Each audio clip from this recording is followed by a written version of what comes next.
আপনাদের সবার কি সুপার 8-এর বাংলাদেশ বনাম ভারত ম্যাচের কথা মনে আছে? সেই ম্যাচটাতে কিন্তু বাংলাদেশ দুইটা পেসার নিয়ে খেলছিল। তাসকিন আহমেদকে কিন্তু আমরা সেই ম্যাচে দেখতে পাইনি। তাসকিন আহমেদের জায়গায় হয়তো শেখ মেহেদী খেলছিল ম্যাচটাতে। তো বিষয়টা দেখে কিন্তু খুব অবাক হয়েছিলাম, সবাই খুব অবাক হয়েছিলাম বিষয়টা দেখে, যে ভারতের মতো একটা দলের বিপক্ষে বাংলাদেশ দুইটা পেসার নিয়ে নামার সাহস কি করে পাইলো। ভারত কি স্পিনের বিপক্ষে খারাপ খেলে বা এরকম কিছু যে এই জন্য আমরা দুইটা পেসার নিলাম, বেশি স্পিনার নিলাম? বিষয়টা কিন্তু এমন ছিল না।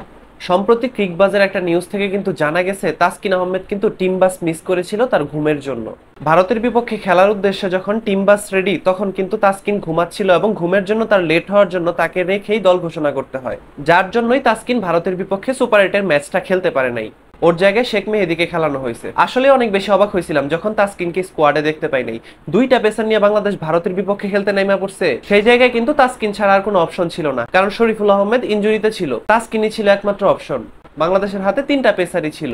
অথচ দেখেন তাসকিন আহমেদ কিন্তু এই বিশ্বকাপে নাজমুল হোসেন শান্তর পাশাপাশি সহ অধিনায়কের দায়িত্ব পালন করেছেন। ন্যাশনাল টিমের একজন সহ অধিনায়কের কাছ থেকে কি এই বিষয়টা আশা করা যায়? এটা কি আসলে কোনো দুর্ঘটনা নাকি ইচ্ছাকৃত ঘটানো ঘটনা?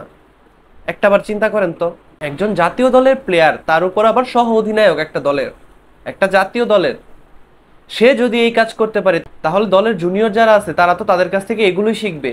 আজকে তাসকিন আহমেদ এই কাজ করছে, কালকে অন্য একজন এই চান্স নিবে না কেন বলেন? চান্স না নেক, সে মন ভোলা হয়েও তো কাজটা করতে পারে। তাসকিন যদি আজকে এই কাজটা না করতো বা তাসকিনকে এটার জন্য যদি ভালো কোনো শাস্তি দেওয়া হইতো, তখন কিন্তু জুনিয়ররা বুঝতে পারতো যে এইসব কাজ করা যাবে না। তখন তারা আগে থেকে অ্যালার্ট হয়ে থাকতো, তাদের মাইন্ডে এই জিনিসটা ঢুকে যাইতো যে ন্যাশনাল টিমের যখন কোনো খেলা থাকবে তখন কোনো ধরনের উল্টাপাল্টা করা যাবে না, সবসময় নিজেকে প্রস্তুত রাখতে হবে, অ্যালার্ট থাকতে হবে। আমার মতো তো এই ঘটনাটার জন্য তাসকিনকে জরিমানা করা উচিত অথবা শাস্তি দেওয়া উচিত। এই বিষয়টা যদি বোর্ড ভালোভাবে না দেখে তাইলে কিন্তু পরবর্তীতে দেখা যাবে আমাদের অন্যান্য খেলোয়াড়রাও সেম কাজটাই করতেছে। ক্রিকবাজের তথ্য অনুযায়ী বাংলাদেশ ক্রিকেট বোর্ড সংশ্লিষ্ট এক ব্যক্তি এই তথ্যটি জানিয়েছেন এবং এটাও বলেছেন যে তাসকিনের ব্যাপারটি ভালোভাবে খতিয়ে দেখা হবে। তো আদৌ কি খতিয়ে দেখা হবে নাকি এই ঘটনা থেকে অনুপ্রাণিত হয়ে দলের জুনিয়ররাও সেম কাজটাই করবে অথবা দলের অন্যান্যরাও এই কাজ করবে? আপনারাই বলেন এই বিষয়টাকে আপনারা কিভাবে দেখতেছেন? একজন জাতীয় দলের সহ অধিনায়ক হয়ে যে এই কাজ করতে পারে, অন্যরা কি এই কাজ থেকে অনুপ্রাণিত হবে না? আপনাদের মন্তব্য অবশ্যই আশা করতেছি, কমেন্ট বক্সে জানিয়ে যাবেন।